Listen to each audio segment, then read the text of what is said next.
Hello, welcome to today's episode of Juicing the Numbers, your statistics and sports podcast. I am one of your hosts, Joshua Tracy. And I am one of your hosts, Corwin Heller. And welcome to the show. It is September 25th. That's right. It's a Saturday for once that we're doing this shit here at 5:45 on the East Coast, which means Red Sox and Yankees is currently underway, bottom of the fifth of a 1-0 game. And there have been, even though it's only been 3 days since we last recorded, the wildcard situations in the AL and NL have shaketh up and further as the Yankees have continued to win, winning their recent bouts against the Texas Rangers on Wednesday night. Yes, and their bout against the Boston Red Sox on Friday night. In lockstep with those moves, the Toronto Blue Jays have lost their last 2 games against the Minnesota Twins, and the Seattle Mariners have won their last 2 games against, I think, the Oakland Athletics, and now I'm double checking because I actually realized I have no fucking clue who they've won those games against. And the answer is the Angels. Okay, that makes more sense. Which means Corwin Heller, in a unbelievable set of circumstances, the Seattle Mariners are actually higher in the wild card race than the Blue Jays at this point in time due to tiebreakers. I guess is very much the sentiment. Both teams are 85 and 69. Sure. Why not? Because why not? I mean, that's just fucking. So now, one of the things that got brought up last time we talked, which first off, the full playoff situation now is Boston in the top spot in the wild card, Yankees in the second spot. So Toronto obviously falls out and they fall behind Seattle technically, even though they're tied in the record department. If the Yankees were to win today, I actually think, I don't know, that they would still be behind the Red Sox, I believe, due to head-to-head record. I believe that the Red Sox had beat the Yankees more times than the Yankees have beaten the Red Sox, and I think that's the first tiebreaker. So I think the Red Sox would stay above the Yankees. But should the Yankees sweep, not saying that they will, not saying they have any likelihood to do so, just saying let's assume a world in which they do. That means that if Seattle were to win its next 2 games, their next 2 games, they would be 1 game back of Boston for the final wild card with what 7 games to go. That's fucking nuts. Yes, it would be. Do you think it happens though? I don't know what to think anymore, man. I thought the Yankees were going to go up to Beantown and get the shit rocked, and so far they haven't. I don't know. It's one of those things where we're at the point in the season where there is just a magnitude of things that we think should be happening that doesn't. And what are we supposed to think about it? Like, what are we supposed to do about this? What are we supposed to do? Because I don't know how to predict this. I don't know how to just even go about figuring out what the hell's going on. Not at all. I don't know anything. Whatever. Yeah, it's true. We don't know anything. And we've made it very clear. We don't know anything. It really is. I mean, because it's so funny because there's been so little time to process all the changes.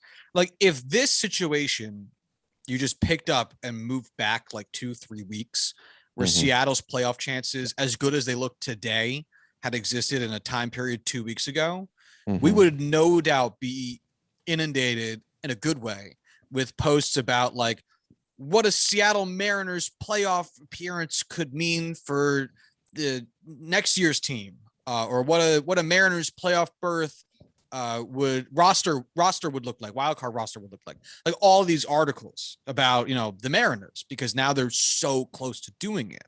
Whereas a couple weeks ago, not that they were really, really far out, but I don't think it was on the front of anyone's mind.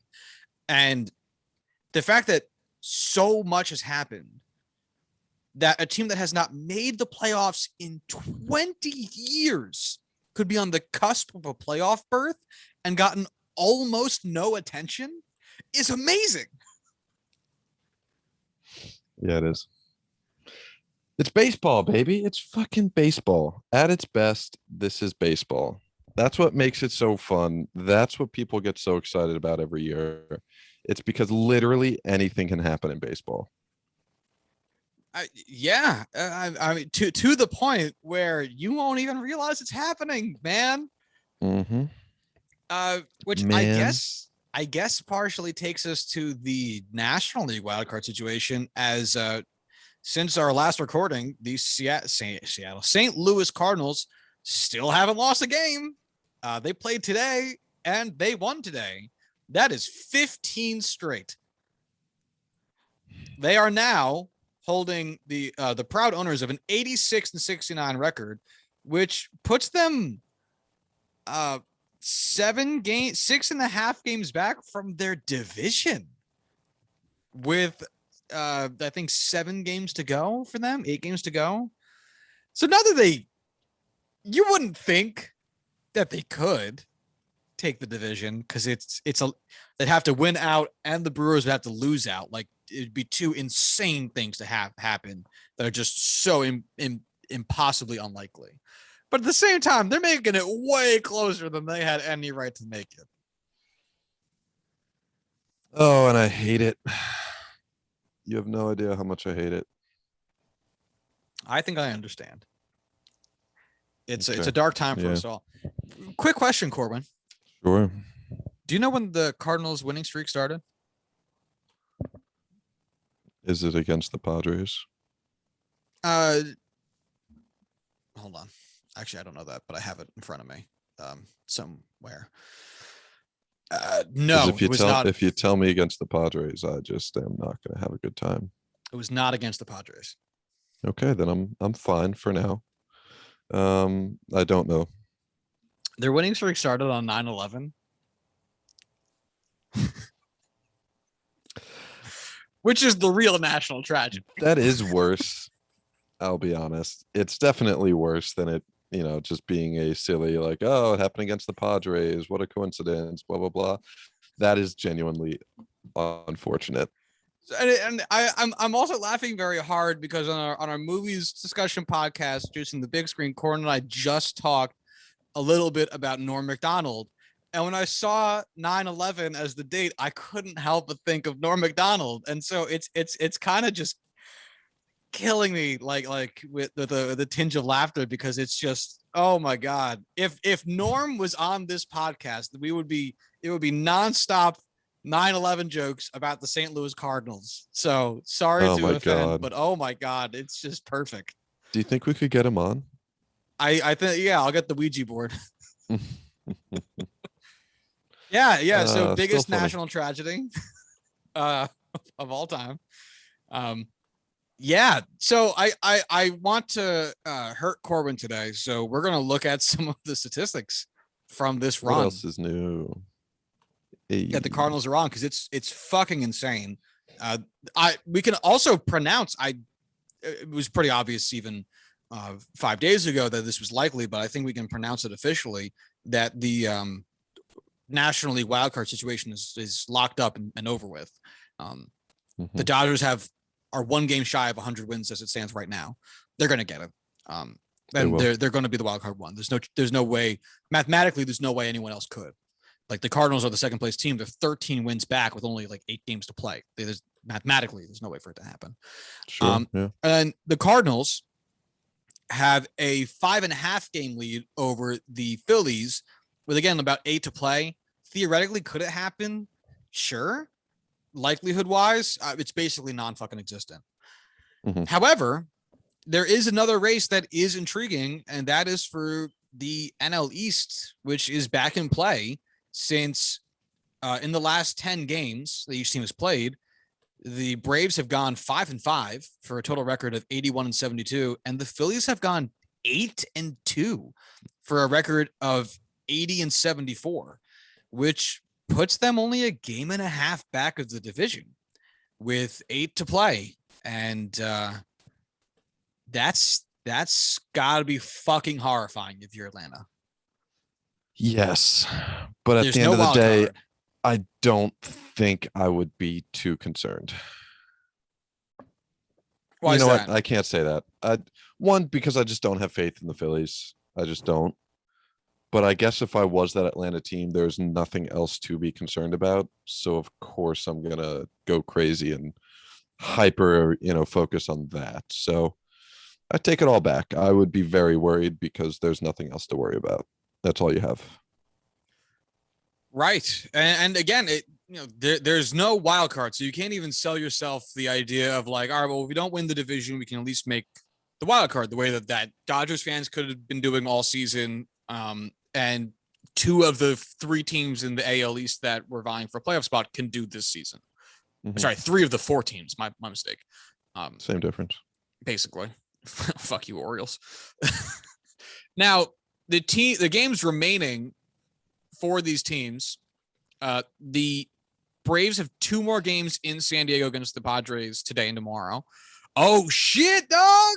And then a 3-game set against Philly. Yeah, it is. Ooh. Followed by a there 3-game is. set against the Mets. Oh, ooh. Ooh, I'm gonna watch all those games. And then the Phillies have their games against the Pirates. Right now, they're currently beating the Pirates. Then 3 against the Braves, as I just said, and then they finish out against the Marlins. So both the Braves and the Phillies will finish their seasons against bottom feeders. Mhm. But fuck, man, god damn, that series in Philadelphia or in Atlanta is gonna be fucking bananas. Holy shit. Bananas. Wow, I am very excited for these games now. I'm going to watch them. Oh, I can't make that kind of commitment, but I'll talk to you about them after they happen.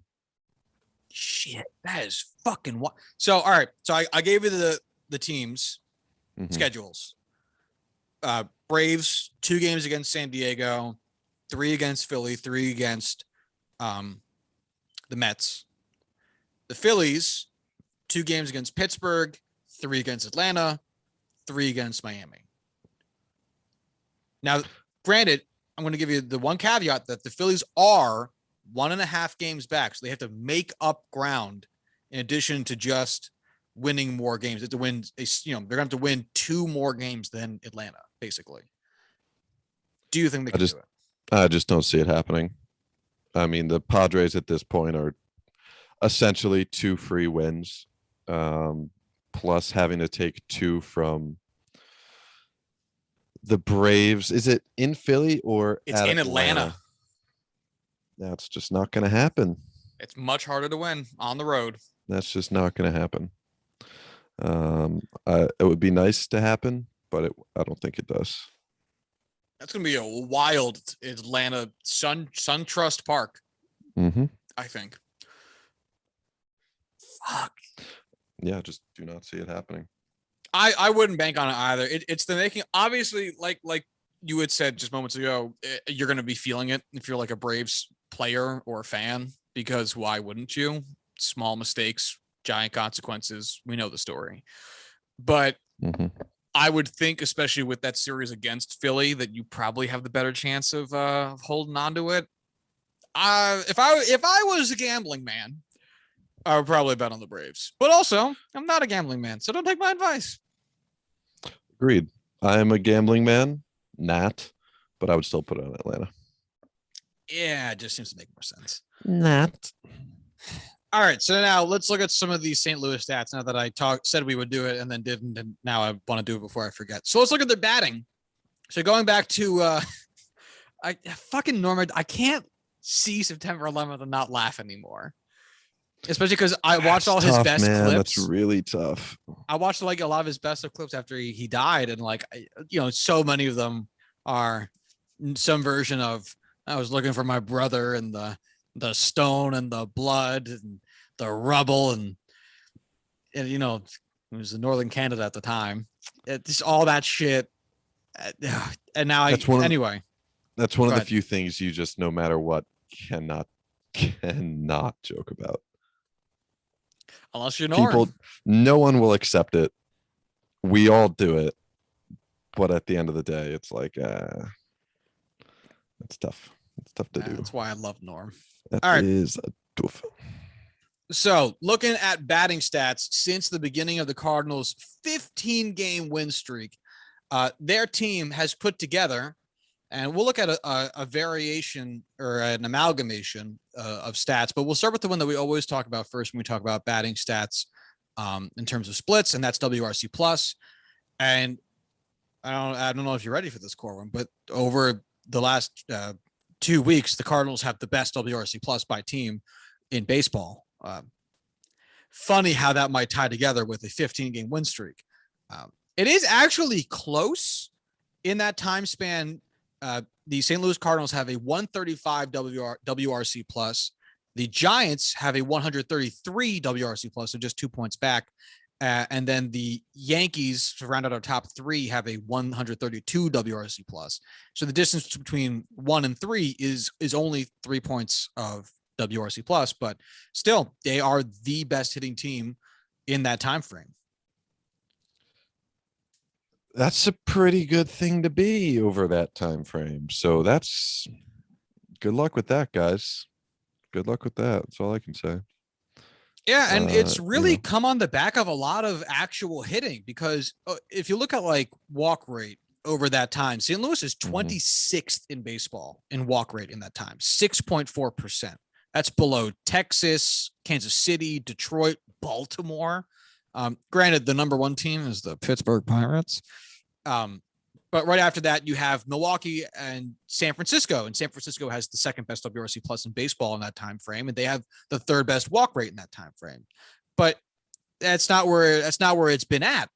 St. Louis has been doing it from power. Their ISO, which is a measure of isolated power, which is what that stands for. I'll get you an actual calculation on that in a second, because I actually forget how they calculate, because it is different than like OPS.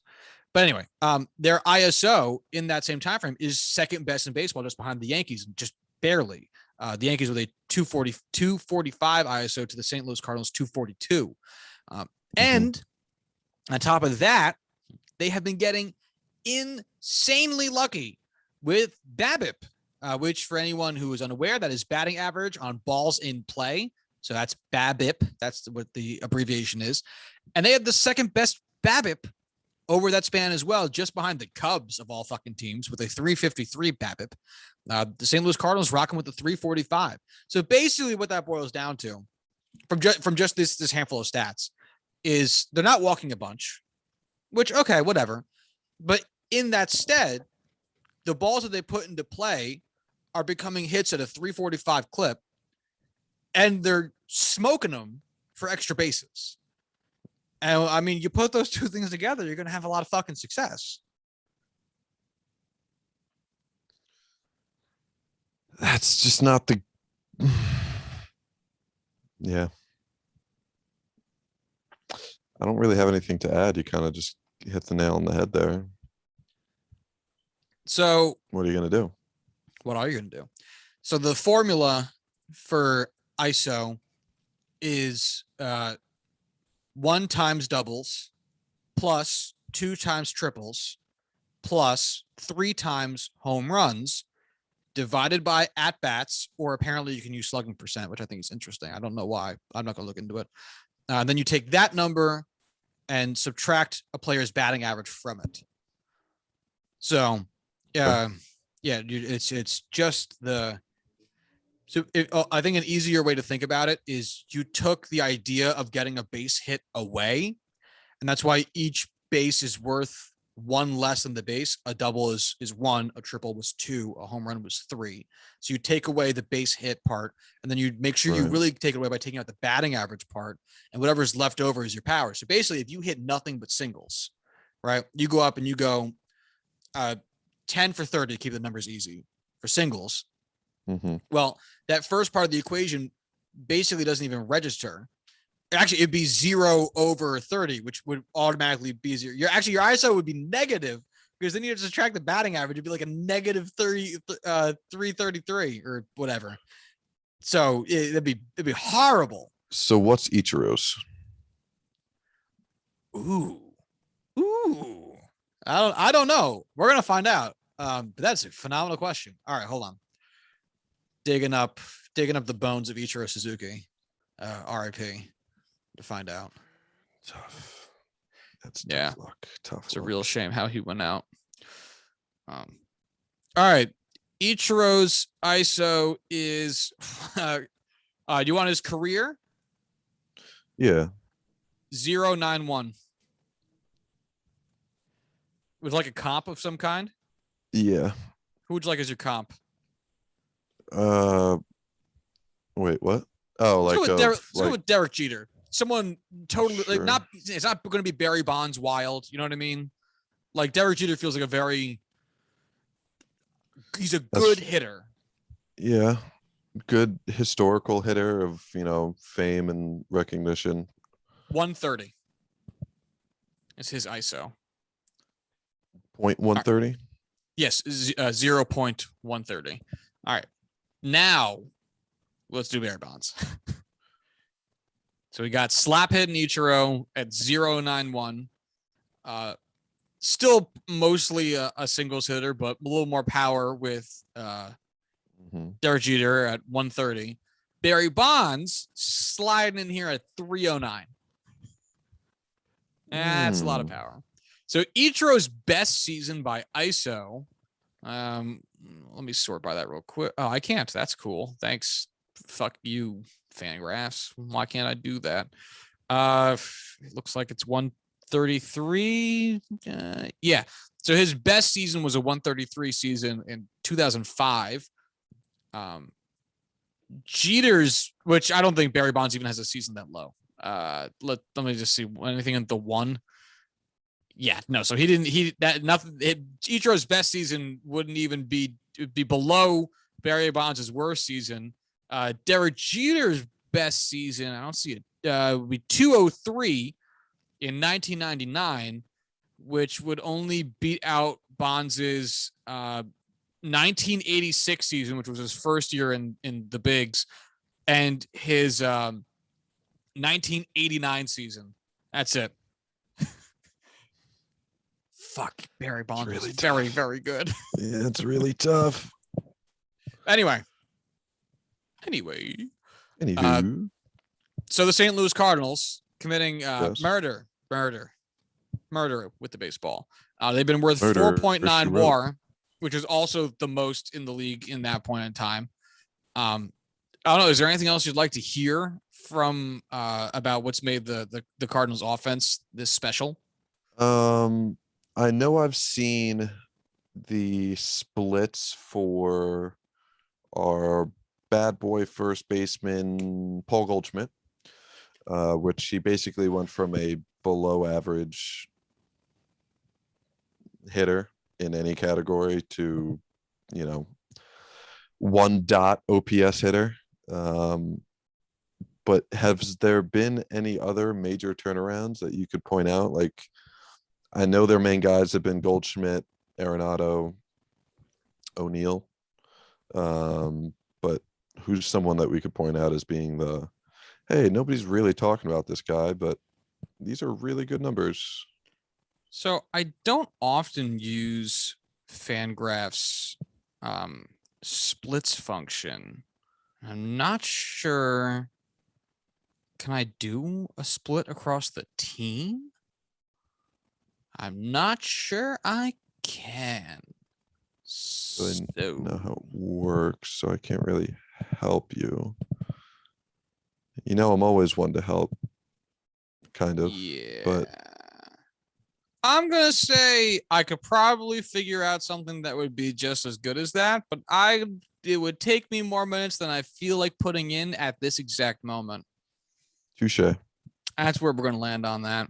I can't hate on that. Let's see. Other places the Cardinals have been doing well. They are 11th in strikeout percent, so they've actually been striking out a decent amount relative to the league. Not that it's at 23.4%, which is, like I just said, 11th in baseball. Which, not that strikeouts really matter, but one of the things that has prevented them from doing is grounding into double plays. Actually, I guess they're 10th. Oh, interesting. but at 0.2, it feels pretty low per game. Okay.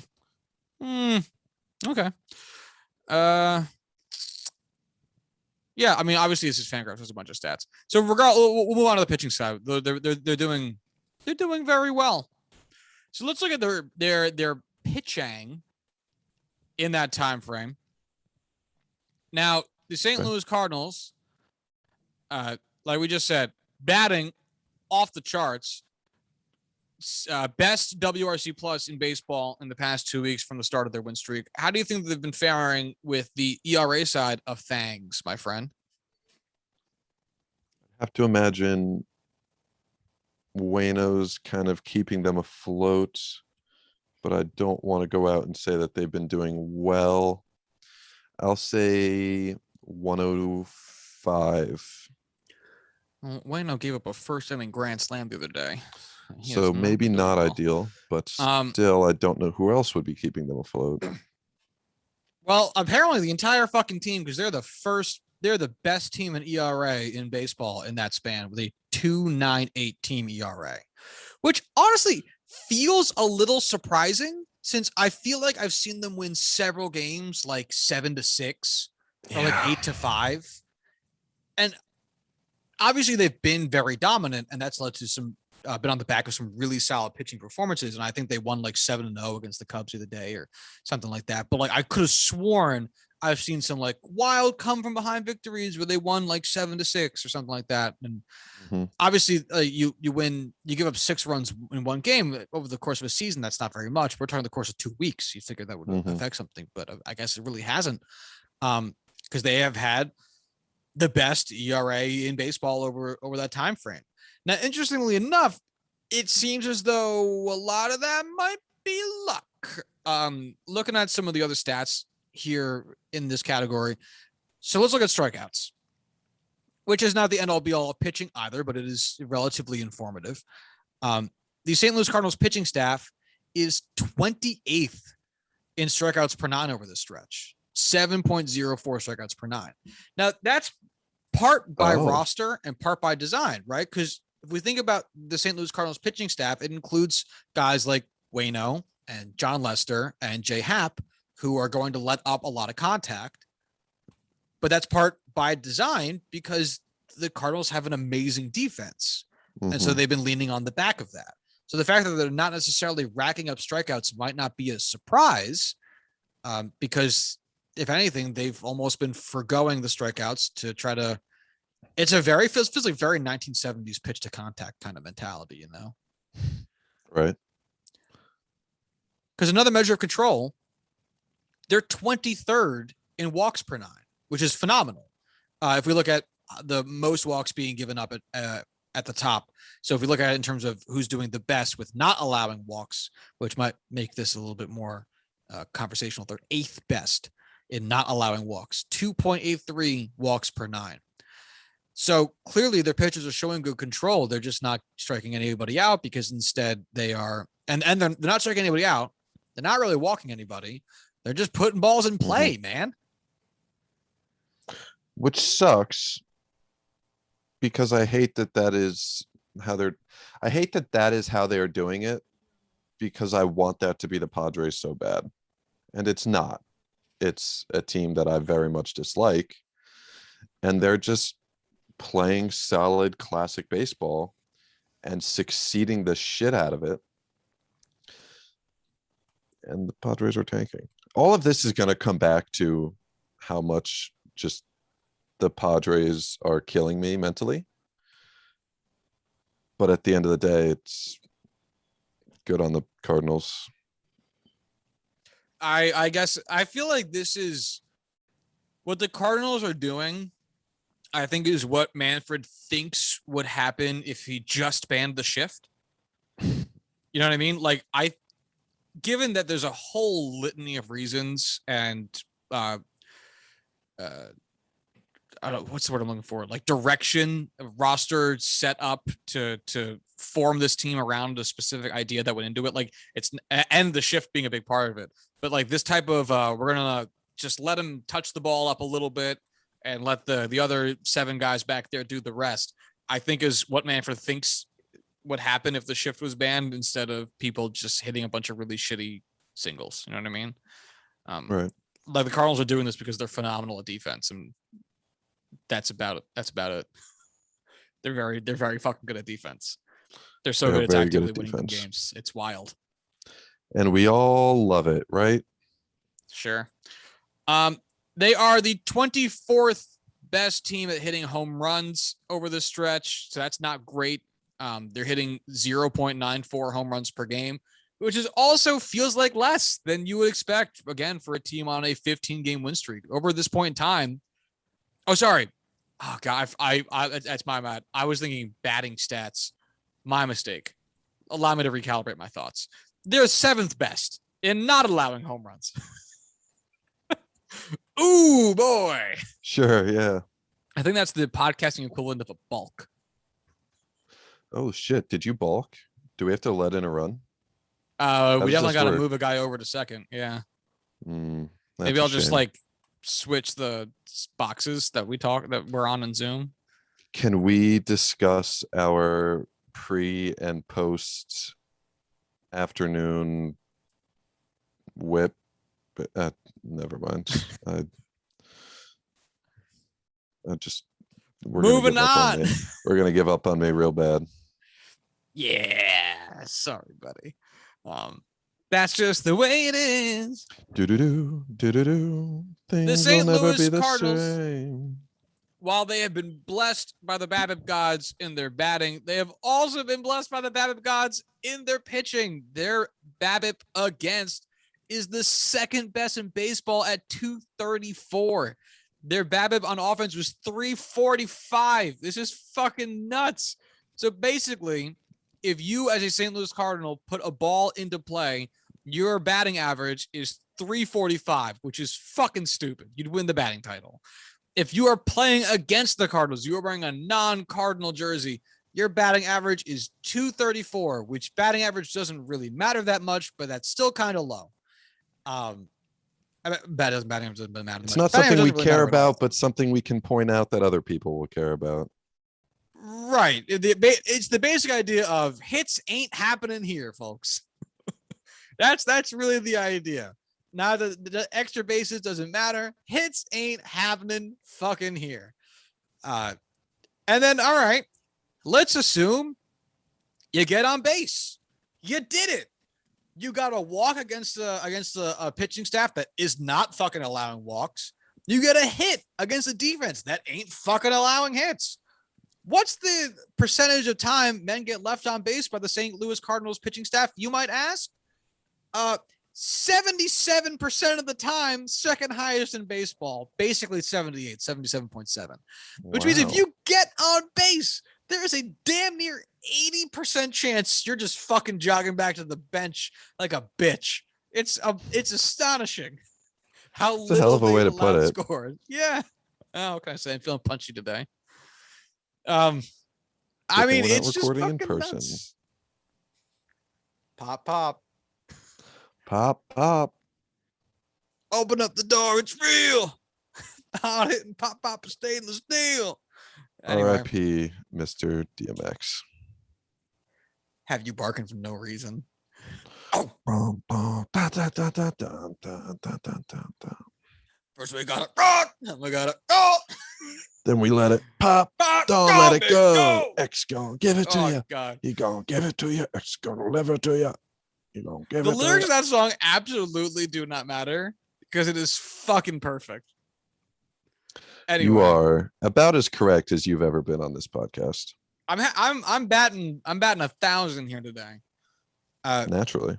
So anyway, it's just a ludicrous run, and obviously you look at it and you say, you know, it can't keep up, but and obviously it can't keep up to this level of success. Like it's not like a team could literally never lose again, even though that's what every fan says when their team starts a hot streak because it's fun. But it also feels like the most sustainable win streak I've ever seen. You know what I mean? They're not winning because of just a fuck ton of long balls all happening at the same time. They're hitting home runs, they're hitting extra bases, but it's not the only thing that's been getting them by. They've been Their pitching staff has been good, and not just like strike out everybody crazy fucking good. They're not allowing walks. They're allowing enough contact that it's not actively hurting them, and their defense is getting a chance to do work, and their defense is good. It's been the St. Louis Cardinal story since their fucking inception. It's weird how much this feels like how you would expect this team to play once it's put together like it currently is. And it's just hitting a level of success that is you scratch your head to even think about it. Like, no one's having a horrible time right now, it seems like. Which again is the most disappointing part, because it is just, hey, this is a good team playing good baseball. It just kind of never came together.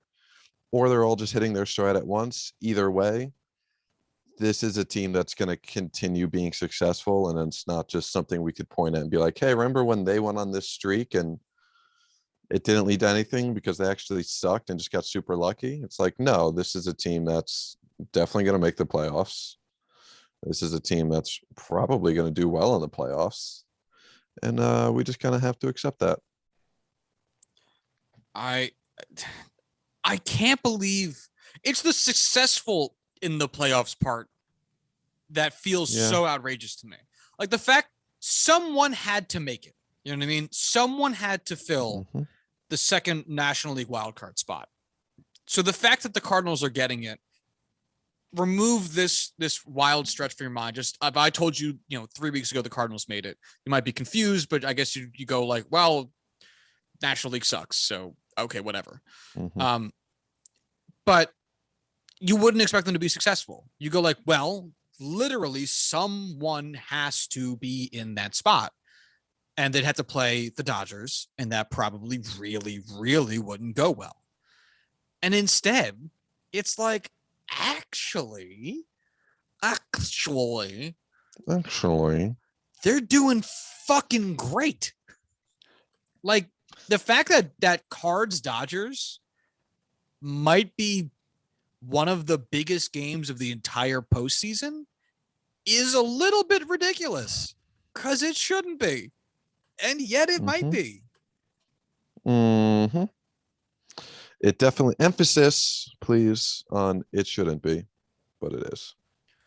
Who would you root for between those two teams? Two rivals from two different previous fandoms. As much as it would pain me, I think I would root for sweet death.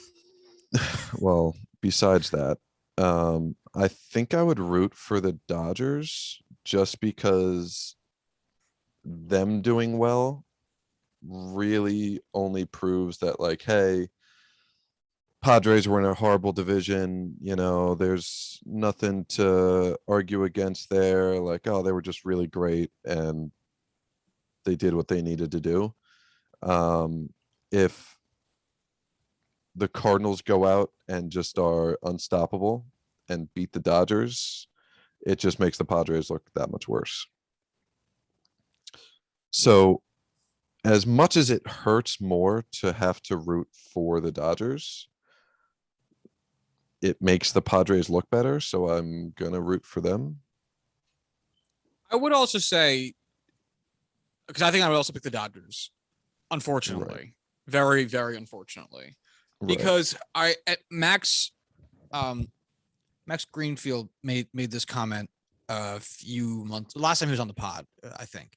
And it was, the Dodgers almost need to do well to prove that you just have to spend your money. And you can win. Like, it's an interesting, like, theoretical piece about how the Rays keep doing well without any payroll, or how the Athletics usually do well with very little payroll. And I don't think the Cardinals payroll is insane, but I'd have to double check it, and I don't feel like doing that right now. And while that's really nice, it's like a theoretical, like a math problem in a sports econ class. The problem is it has implications and repercussions, which ultimately are, hey, I'm an owner. I want the Rays special, which is not spending money and being good, because apparently I can have it all. And I think we as fans and baseball players as a community would rather that not be the case. So I think I also very begrudgingly would root for the Dodgers. Fuck you. I get it, but fuck you. Thank you. So Corwin, I think I did. I get it because I'm literally a part of it, but fuck you. Thank you.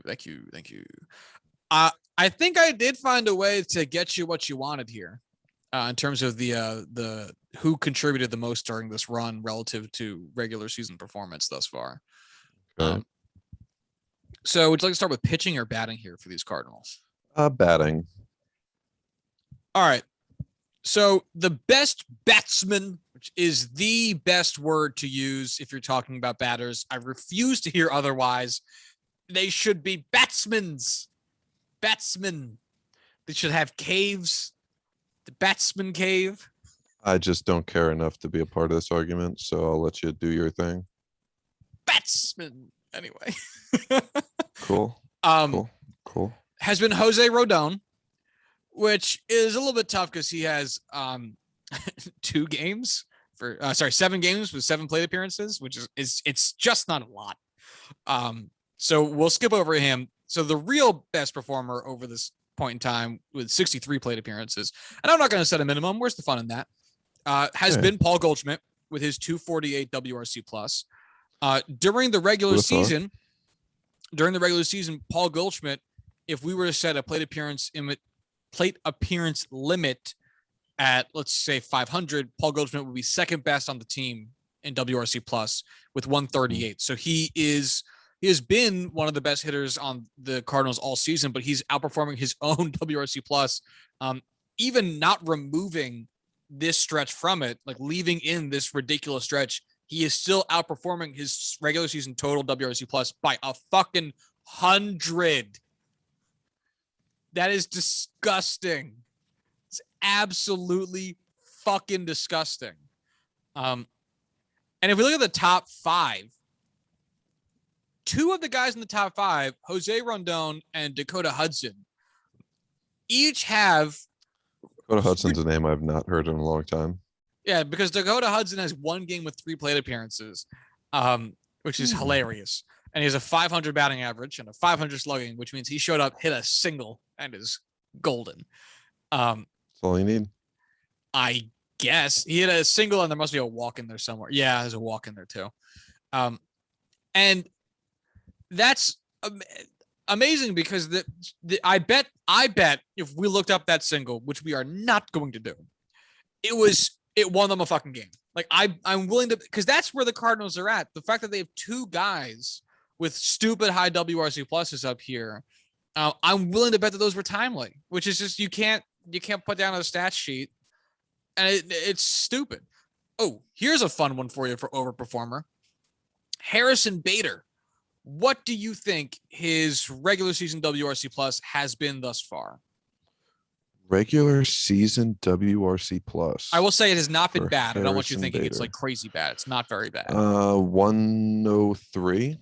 Super fucking close. 105. Nice. I'm a genius. His WRC plus over this past 2 weeks, 178. Yeah. Okay. That's a breakout right there. That's a breakout. Tyler O'Neill has been the 3rd best hitter if we put a plate appearance limit on this at 171. He's outperforming his regular season WRC plus by about 30. Paul DeJong has a 163 WRC plus over this stretch. His regular season WRC plus 88. I mean, pick a fucking guy on this team. Even the hollow husk of Matt Carpenter is top 10 in WRC plus over the stretch with a 124. Matt Carpenter's regular season WRC plus 73. 73. Ew, that hurts just to hear. Makes me feel super happy because I again, Matt Carpenter is the worst Cardinal of all the Cardinals. But wow, that is tough to do. I know. Obviously, there are some underperformances in here as well, but it's still like none of them are going to be that bad. They really are doing so well for themselves. And if we look at the pitching, I guess we'll look at ERA because now I know it's not perfect and we're being lazy, but you come to this show for lazy analysis, so I don't know why you're surprised. They have several players with 0 ERAs, but they have not pitched many innings. Like Genesis Cabrera in 8.2 innings hasn't allowed a run. Corwin Heller, tell me who Genesis Cabrera is. I do not know. I dare you. You can dare me all you want. I do not know. I triple dog dare you.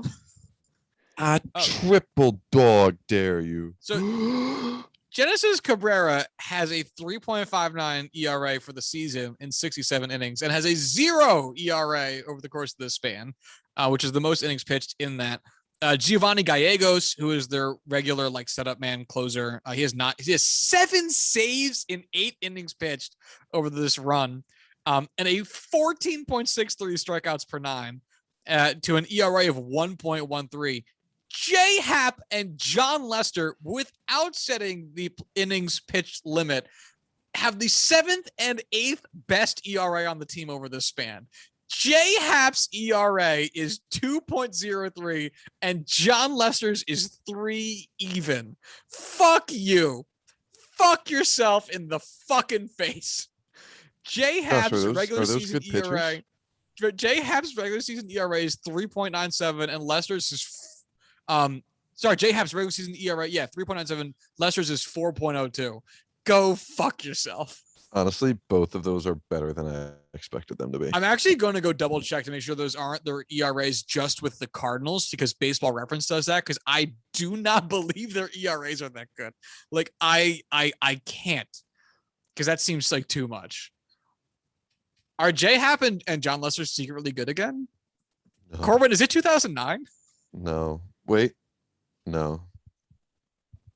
I double checked. I looked at the clock. Clock doesn't tell you the date. I looked at the calendar. I looked at both just to be safe. All right. J-Hap's ERA this season.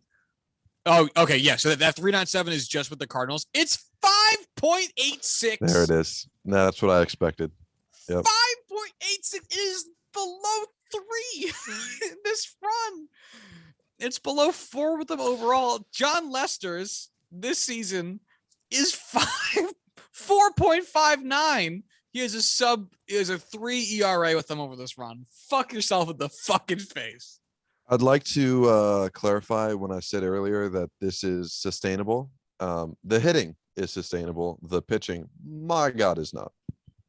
Dear Lord.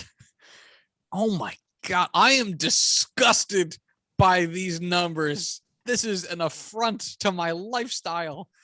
Adam Wainwright is the 10th best pitcher on the team with a 3.94 ERA. Fuck yourself in the face. Wow.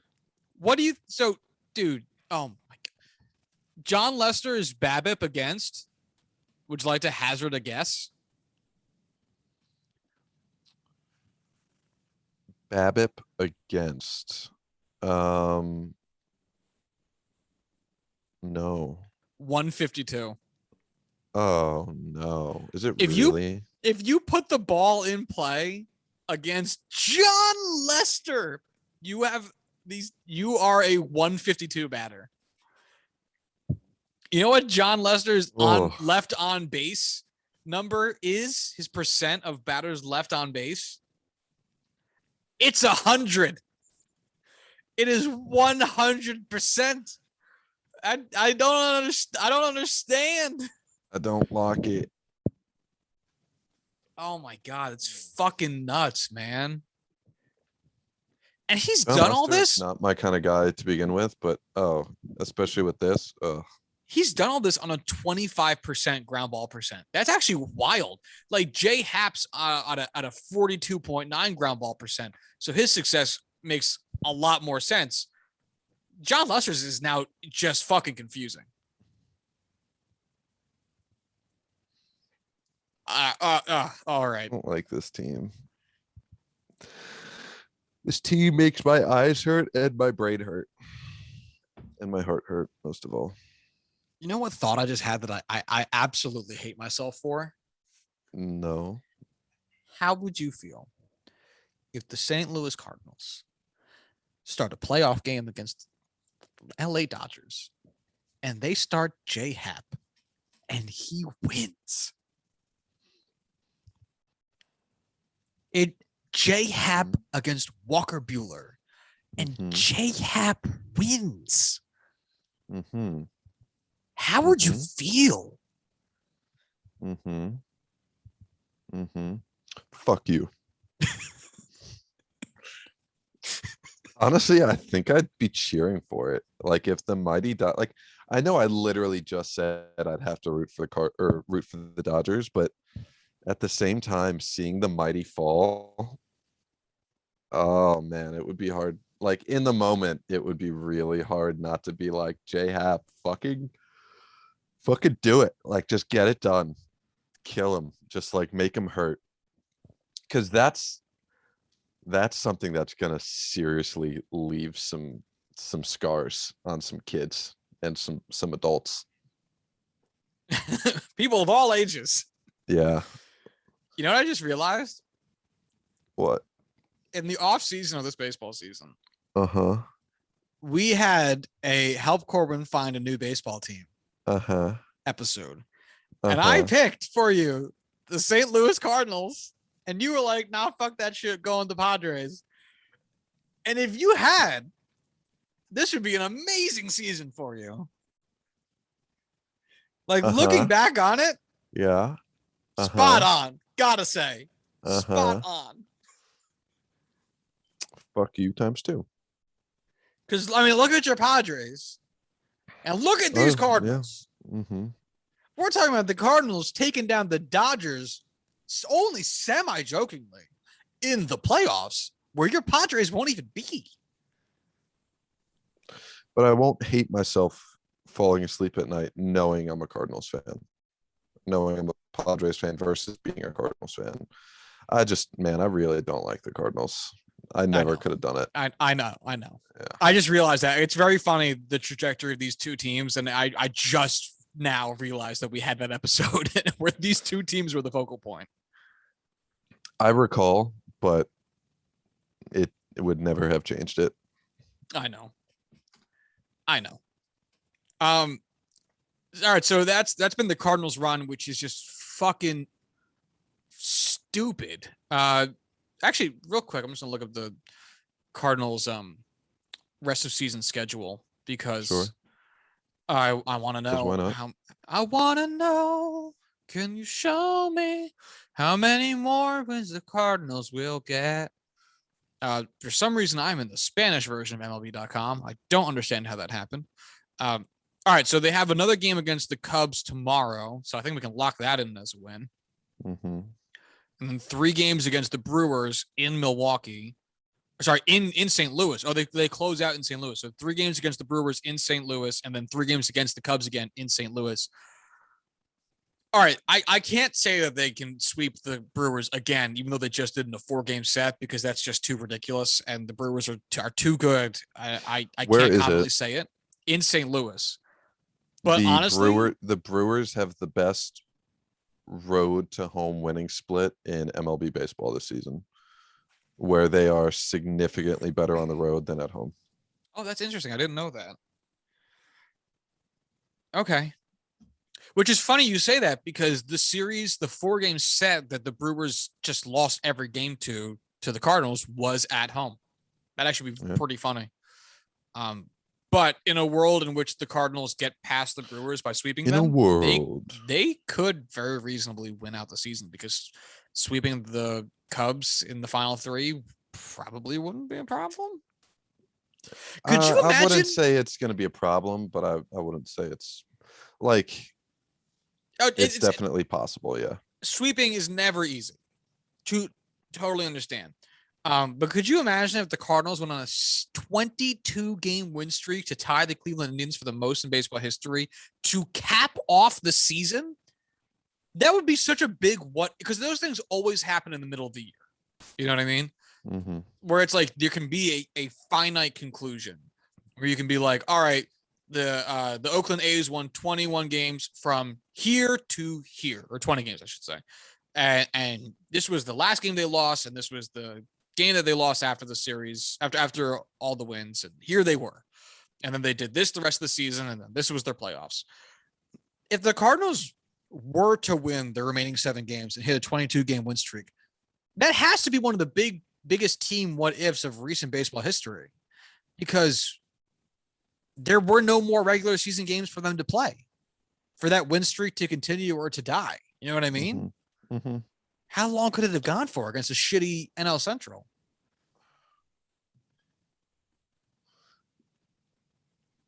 What if they beat the Dodgers in a 1-game series? 23 Who would games. who would be the 2 teams they would be potentially going up against in the second round, or I guess the first round? They would be the lowest seed because they'd be the wild card team. So I'd imagine it would be the 1 seed. So I'd imagine that would be the Giants. Let me just double check myself, but I would imagine it would be the Giants. I was going to have a hypothetical of like, what if they sweep, but they're not going to sweep the Giants. I couldn't handle that level of fuckery. No, not at all. Oh man, odd year bullshit or black magic fuckery. Who wins? That'd actually be a kind of a hilarious, the year of overperformance. Which actually brings me to the next thing I was going to say, which is that the Giants won 100 games already this year. And fuck yourself. Who the hell thought that was going to happen? Is this the White Sox manager, Tony La Russa? Is this his first season in Chicago?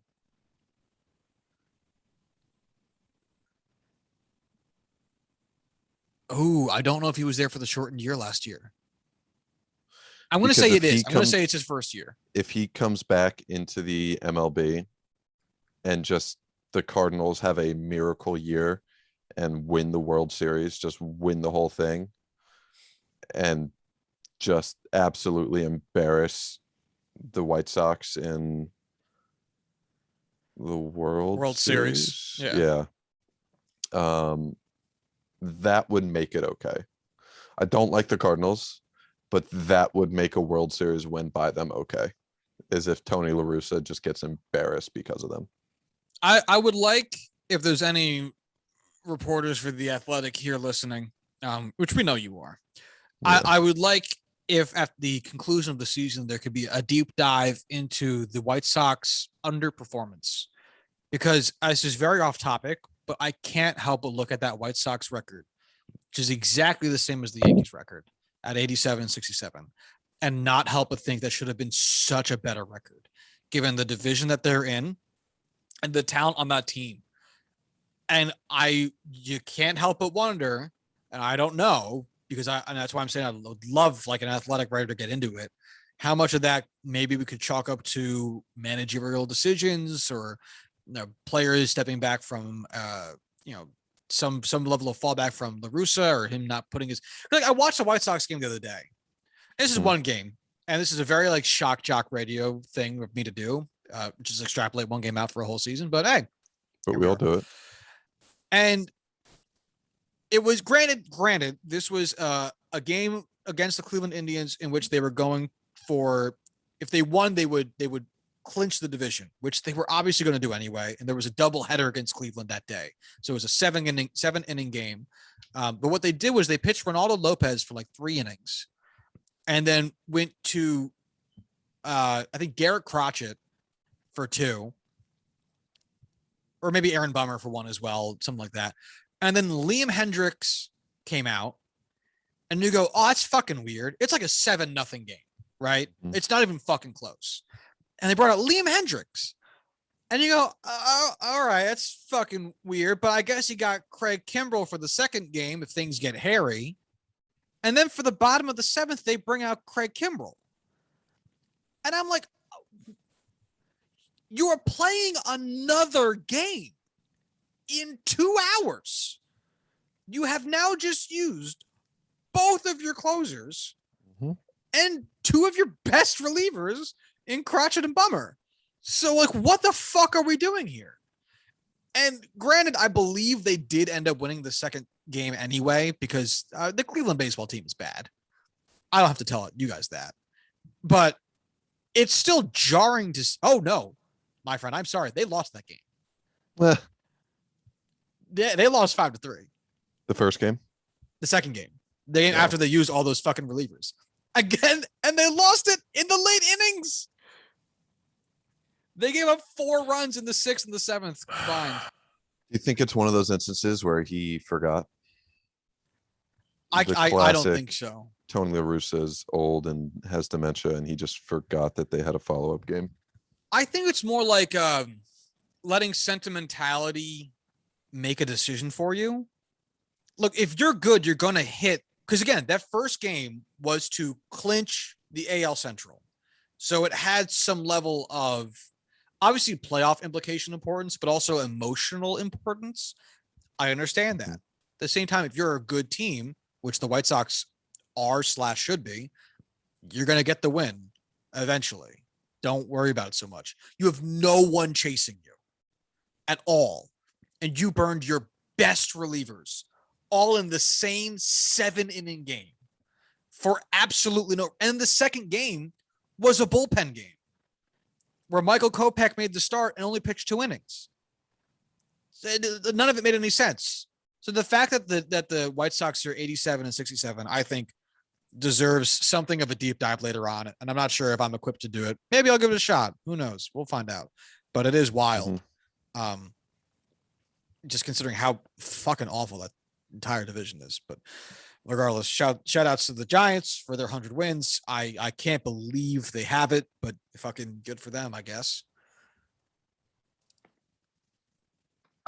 Last thing I had for us was a bright spot of hope out of the dismal town we call Baltimore, Maryland. And that is that Cedric Mullins is the first Baltimore Oriole, which is also kind of wild considering that is a historically pretty good franchise, to have a 30-30 season. He got his 30th home run last night. So as it stands right now, he has 30 home runs and 30 stolen bases in what has been an incredible year for the young center fielder, who has a 300 batting average on the season, a 370 on base, a 536 slugging. That's a 906 OPS, a 142 OPS plus, 6.2 WAR so far this year, and was an all-star. Just a fucking phenomenal season for the dude. And if you've never watched starting the All-Star game, yes, he did, but I think only he wasn't voted in. Like it was an alternate type deal. I think he was an alternate. Okay. Because Trey Mancini was the original representative from Baltimore, solo, I believe. Copy that. I believe it just feels fuzzy. I don't know. Have you watched any? I know it's not even the same league as your favorite team at this point. Have you watched any Orioles games? I have not. He's fucking great. He's a blast to watch. He's like 5'8" and he's everywhere. I mean, if you're an Orioles fan, you got to feel good about the outfield. I can't say I've watched a single Baltimore Orioles game this season at any point. Well, I mean, I really think the Orioles might give you, and I've been saying it for a couple seasons, but I do mean it. I think the Orioles are going to give you something to tune in for pretty soon. Because again, that outfield's pretty fucking nice. Like that outfield, Austin Hayes, who's had an injured season in parts, but still played over 120 games, 107 OPS plus. Cedric Mullins, who I don't think had an IL stint all season, 142 OPS plus. And then Ryan Mountcastle, who has been splitting time in the outfield and first base with a 115 OPS plus. They've had a rookie as well. I believe this is his rookie season. Yes. Let me double check for you. Hell of a season. No, last year was his rookie year. So this is his sophomore season. Hell of a sophomore season. I'll say. Yeah, I mean he's killing it, man. And you know, the issue as it stands today for the Baltimore Orioles is not necessarily offense. It's not offense, but it's not necessarily offense. It's the pitching. Yeah, it's the pitching. It is that pitching. It is fucking ugly. But shout out to Cedric Mullins. It's a crazy cool accomplishment. I remember being excited for him. As an Adam Jones fan, I am very excited and happy for him. It broke my heart just a little bit when Adam Jones moved from center to right, but I also it made me more excited for Cedric Mullins because I knew I know the kind of guy that Adam Jones was, and I knew he was going to be something of a mentor for him, and give Cedric Mullins a chance to succeed. And I'm so glad Cedric Mullins is succeeding because it shows that Adam Jones did something right on the way out and did right by Mullins on his way out, and Cedric Mullins made the most of that opportunity. And Mullins has been great. Love watching him. Seems like a great dude. I'm about it. Go O's next year. Sure. We'll see. Maybe. I guess. Solid maybe. Yeah. Probably not. Yeah, is there anything else going on? Sports-wise? Ryder Cup. Yeah, what's up with the Ryder Cup?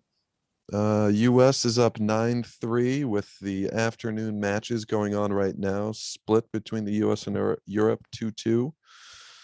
Not many holes left to fight this out. It's exciting. I feel like we'll end up talking about it more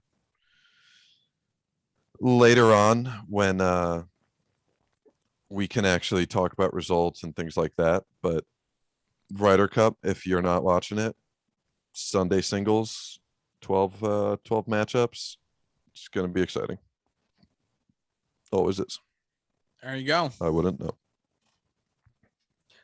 But yeah, that's all I got. Yeah, nothing. We have it. The only NFL matchup this week that's happened so far since we're recording this on Saturday has been the Thursday night game. So we have nothing to really say about the NFL games that, fucking haven't happened for us yet. So deal with that. So maybe we'll, if anything fucking interesting happens, like maybe the Jets winning a game, we'll talk about it on Wednesday's episode. Let's not get crazy here. Yeah, I know. All right. So in the meantime, if you'd like to follow the show on Twitter, you can do so at Juicing Pod. I'd like to follow Corwin on Twitter, or you can do so at Corwin Hellon, and you can follow myself on Twitter at Joshua D. Tracy. If you'd like to send emails to the show, you can do so at juicingthenumbers@gmail.com. And until Thursday, y'all have a good one. Bye.